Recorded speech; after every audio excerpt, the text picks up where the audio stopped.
السلام عليكم ورحمة الله وبركاته. ازيكم حبايبي؟ عاملين ايه؟ اتمنى دايما تكونوا بخير يا رب. النهارده ان شاء الله كده عامله معاكم زلابيه بطريقه مختلفه، بتقرمش وجميله جدا. ان شاء الله رب الطريقه تعجبكم وتجربوها.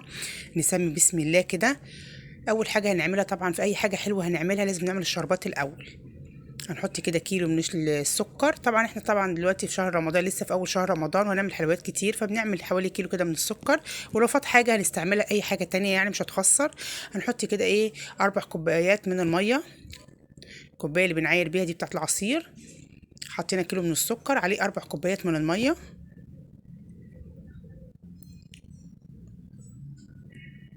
بس كده. وهنحط عليه ليمونة، وهنحط عليه باكت فانيليا. بس انا الباكت الفانيليا دلوقتي هحطه من دلوقتي عشان هو عندي بودرة فبيكلكع معايا، فانا هحطه من دلوقتي. ولو عندكم بقى فانيليا اللي هي الحبيبات دي يعني ممكن تحطوها بعد ما تخلصوا الشربات خالص وتحطوها في الاخر خالص، بس انا عشان دي بتكلكع معايا فحطها من دلوقتي. وحطيت الليمونة من دلوقتي ومش هقلب ولا هاجي يمتها خالص. احط كل المكونات دي دلوقتي كده كلها على بعضيها، احطها على النار. مجرد ما تغلي معايا ابتدي اديها تقليبه، واحسب بقى ايه 10 دقايق بعد الغليان بالظبط واطفي عليها. انا عايزه النهارده الشربات بتاعي تقيل عشان الزلابي او لقمه القاضي اللي هنعملها النهارده. لازم يكون الشربات تقيل. هنا بقى هعملها بطريقه ايه. لقمه القاضي بتاعتي او الزلابيه بعملها النهارده ان شاء الله كده بالبطاطس. هتخليها مقرمشه وجميله جدا ومش بتهبط خالص. عندي بطاطسيه متوسطه، قشرتها وسلقتها كويس جدا كده، قطعتها طرنشات تقيله. ورحت سلقاها وصفيها من الميه كويس وهرسها كويس جدا جدا. يعني انا بهرسها كده كاني بعجن فيها كده. بصوا لازم يكون مهروسه كويس جدا. البطاطس ديت هتخليها مقرمشه وحلوه جدا. بصوا مهروسه كويس جدا، والبطاطس ما فيهاش ميه ولا اي حاجه، يعني مصفيه كويس. هرستها كويس قوي كده بالشوكه. بعد كده احطها بقى ايه في البوله اللي ايه هعجن فيها. يبقى كده خلصنا من مرحله ايه الشربات، حطيناه على النار وما قلبناهوش ولا اي حاجه. خلاص كده جبنا البطاطسايه وسلقناها وهرسناها كويس جدا. هنحط بس دلوقتي ايه كوبايه ميه بالتدريج لغايه ما البطاطسايه دي تفك معايا كده بالمضرب السلك، مضرب يدوي كده. هنفكفك البطاطسايه دي كده حبه بحبه، مش هنحط الكوبايه كلها. نحط كده ميه بالتدريج حبه بحبه لغايه ما ايه كلها تفك معايا خالص وتبقى بوريه خالص كده ناعمه جدا. بصوا كده حبه بحبه لغايه ما البطاطسيه دي كلها تبقى سائل.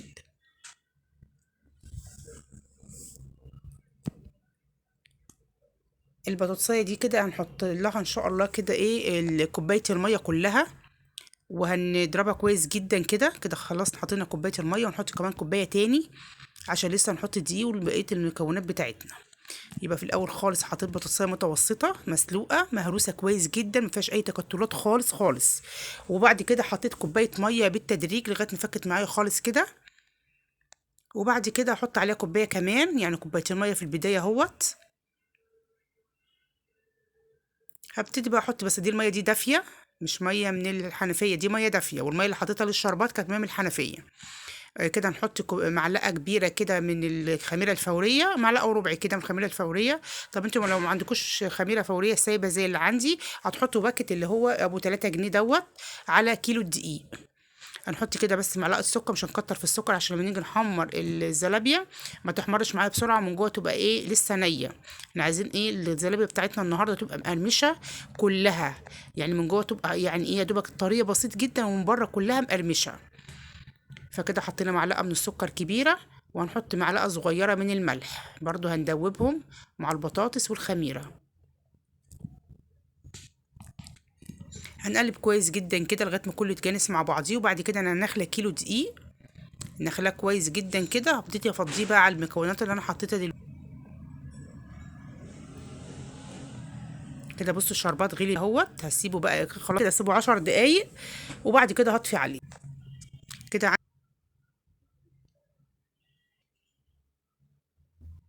ده كيلو دقيق منخول بس كده، معلوش اي اضافات خالص.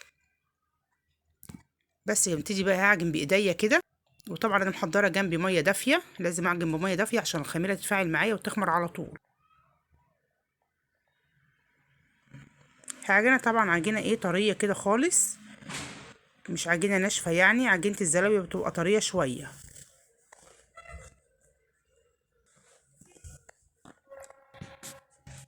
هنحط ميه بقى بالتدريج، يعني في البدايه احط كوبايه بالتدريج حبه كده.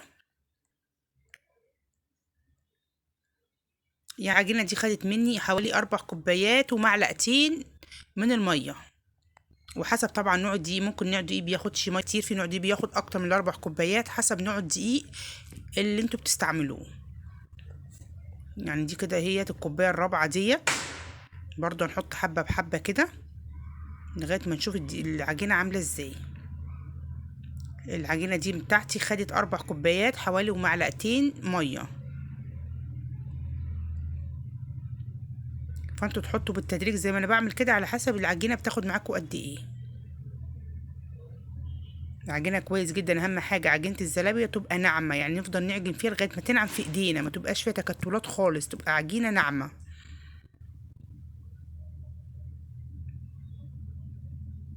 بس كده لسه هحط بقيه الميه وابتدي ايه اعجنها كويس جدا. بصوا حطوا ايه، شايفين عامله ازاي؟ لسه برضو فيها تخريص بسيط. احط بقيه الكوبايه كده، الكوبايه الرابعه، واحط كمان معاها معلقتين كمان، واعجنها كويس جدا جدا لغايه ما تنعم معايا.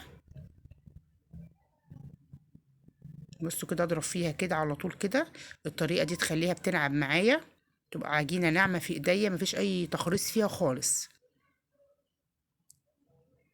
ابتدي بقى ايه اعجن فيها كده، والم الجناب واعجن كده ومن فوق لتحت كده لغايه ما تنعم معايا خالص. لازم تكون عجينه ناعمه.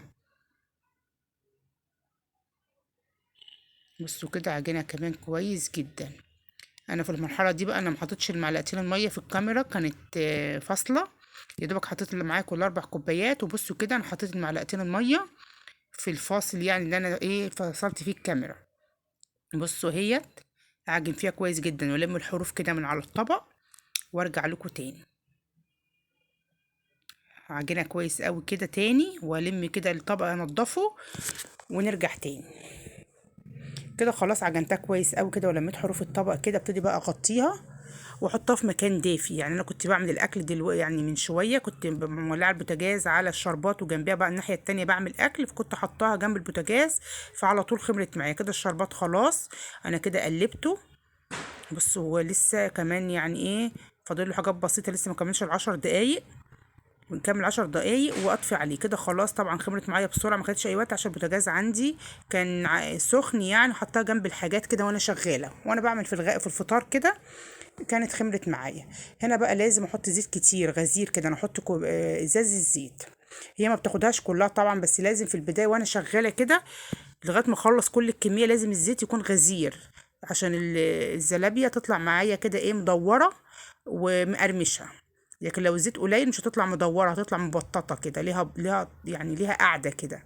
كده بشيل الخمر بتاع العجين، لازم نشيل الخمر كده كويس جدا. نبتدي بص نقلب فيها كده. بصوا العجينه بتاعتي هشه وناعمه وجميله جدا. نشيل بس منها الخمر كده لازم لغايه ما ايه الزيت بتاعي يسخن كده.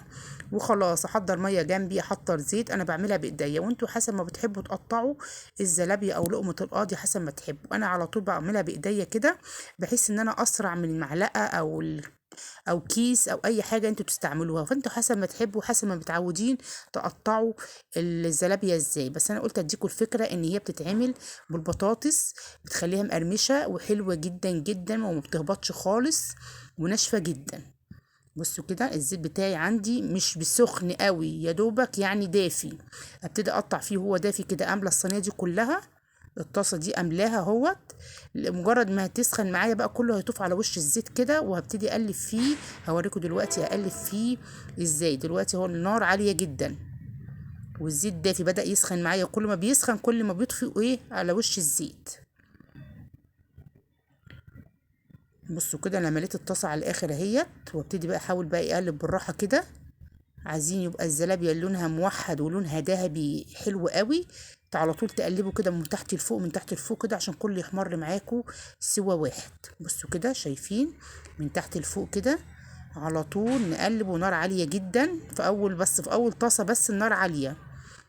ماشي كده انا خلاص وطيت النار خالص شمعة. ليه بقى؟ عشان انا احط في الشربات وهسيبه دلوقتي. الشربات اهوت بارد طبعا، مش لازم مش يكونش سخن، لو سخن هيطر لكم الزلابيه.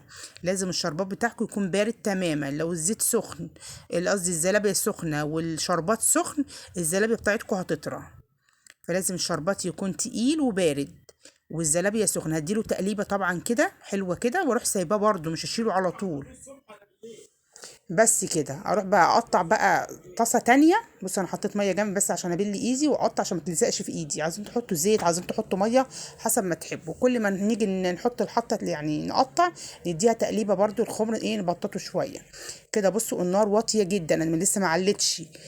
بوطي النار لما اجي اطلع الزلابيه واخليها واطيه لغايه ما اقطع التقطيع كلها. اقطع الزلابيه كلها واملى الطاسه، واروح معليه بعد كده، عشان مفيش حاجة ايه تستوي قبل حاجة. ان انا لسه طبعا هملاها كلها، وانا ايه بقطع بايدي هتاخد مني وقت. فلازم يبقى كله سوا واحد، فلازم يكون النار واطية جدا. بصوا انا بقطع والنار واطية جدا. مجرد ما هملى الطاسة، انا مليت الطاسة اهيت وعليت كمان، ابتدي بقى اشيل الزلابية اللي انا عملتها الاولانية. معايا مصفى عشان لو في اي زيادة من الشربات تنزل. حتى طبعا تغطيها بولة تاني، عشان الشربات لو في شربات زيادة ينزل في البولة اللي تحت المصفى. بس كده. كده انا معليه بقى النار هناك كده اهوت على الزلابيه. هبتدي برضو اقلب فيها، انا لسه ما حطيتش ايدي فيها خالص. مجرد ما الزلابيه تتشمع وتحمر كده حاجات بسيطه، نفضل نقلب فيها بقى على طول على طول، عشان يبقى كله اللون ايه موحد. شايفين اللون عامل ازاي ومقرمشه وجميله. بصوا هنقلبها كده اهوت بالراحه من تحت لفوق كده، ونبتدي نقلب فيها زي ما انتوا حضراتكم شايفين كده. ومجرد ما تحمر معايا وتديني اللون الذهبي اللي انا عايزاه، اوطي خالص خالص، يعني اوطي على اقل حاجه. بصوا كده اهوت. كده انا موطيه النار خالص. مجرد ما يديني اللون الذهبي الجميل دوت، اروح موطيه النار بقى، عشان لما اجي اطلع احطه في الشربات واقطع تاني الزيت ما يتحرقش مني وما يسخنش قوي. بصوا اللون الحلو الجميل ده. كده خلاص انا وطيت، وابتدي بقى اطلع احطه في الشربات. هي ما خدتش مني زيت كتير، يعني انا حطيت ازاز الزيت، لتر زيت بس، ما خدتهوش طبعا، يعني خدت حوالي ربع ازازه زيت. ان هي ما شربتش زيت خالص.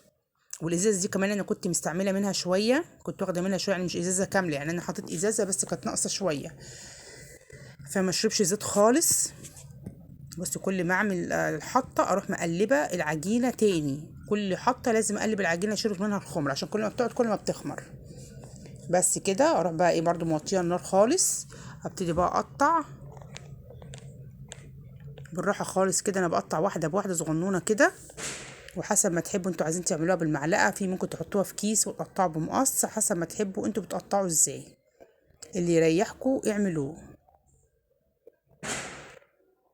وهنعمل برضو زلابية بالسكر، يعني هنعمل بالشربات وهنعمل بالسكر.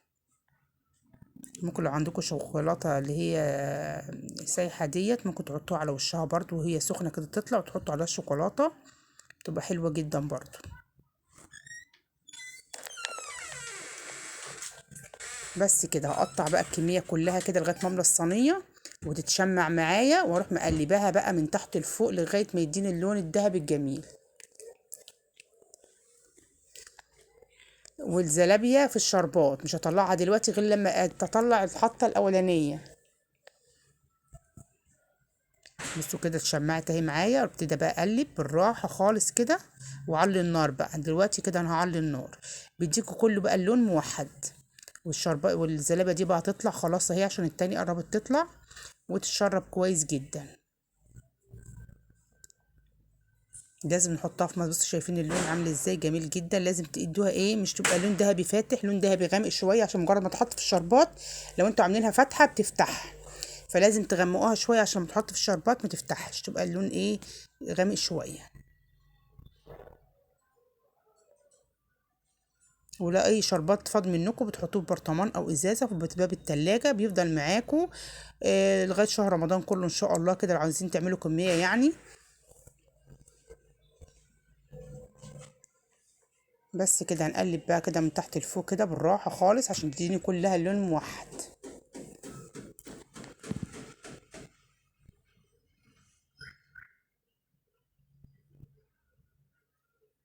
شايفين اللون ده كده كده موطين البوتاجاز خالص. هنبتدي نطلع ونحط في الشربات. الباقيين بقى ان شاء الله كده هعملهم ايه من غير شربات، هعملهم بسكر، مش هحطهم في الشربات خالص. هعمل الكميه دي دول بس كده اللي في الشربات واطلعهم، والكميه اللي باقيه هعملها بالسكر. هخلص كده وهوريها لكم. شايفين شكلها عامل ازاي؟ مقرمشه جدا وناشفه خالص وما طريتش لغايه اخر اليوم. بص شايفين بدوس عليها ناشفه، شايفين عامله ازاي؟ ان البطاطس اللي انا حطيتها نشفتها عشان فيها نشا وكده، نشفتها وخليتها مقرمشه وحلوه جدا. بصوا انا عملت الكميه اللي باقيه هي ديت من غير شربات، لسه مطلعاها من الزيت، ودي عملت الكميه دي كلها بالشربات. شايفين عملت لي ما شاء الله الكيلو عمل لي كميه حلوه جدا. دول اخر حبه بقى اللي في الطاسه دول هعملهم، وبعد كده احط عليهم ايه سكر بودره. بصوا خلصت كده ده اللي بالشربات، ما شاء الله عملت لي كميه حلوه يعني. شايفين مقرمشه جدا وناشفه حلوه قوي. ودي طبعا الساده لسه هنحط عليها سكر بودره. وكمان عملوا لي طبق تاني صغير كمان، يعني الكميه دي وفي طبق تاني كمان، طبق صغير خالص كده عشان كانت كميه يعني الطبق مليان فمش قادره احطه عليهم يعني. كده دي بقى نحط لها ايه سكر بودره كده وهي سخنه، نرش عليها سكر بودره كده، وحسب ما تحبوا بقى، عايزينها بشربات بس، عايزينها بسكر بودره، عايزينها بشوكولاته، دي حسب ما تحبوا. ان شاء الله رب الطريقه تعجبكم وتجربوها. وما تنسوش تشتركوا في القناه وتفعلوا الجرس عشان يوصلكوا كل جديد وتدوسوا لايك. بس كده خلاص كده اهوت خلصنا بقى ايه اللي بالسكر. شكله حلو قوي، طعمه جميل جدا، خفيف قوي، اخف من ابو شربات دوت. وحسب ما تحبوا انتوا عايزين تاكلوها ازاي. شايفين الجمال والحلاوه، حاجه كده من الاخر. يلا كل سنه وانتم طيبين، والسلام عليكم ورحمه الله وبركاته.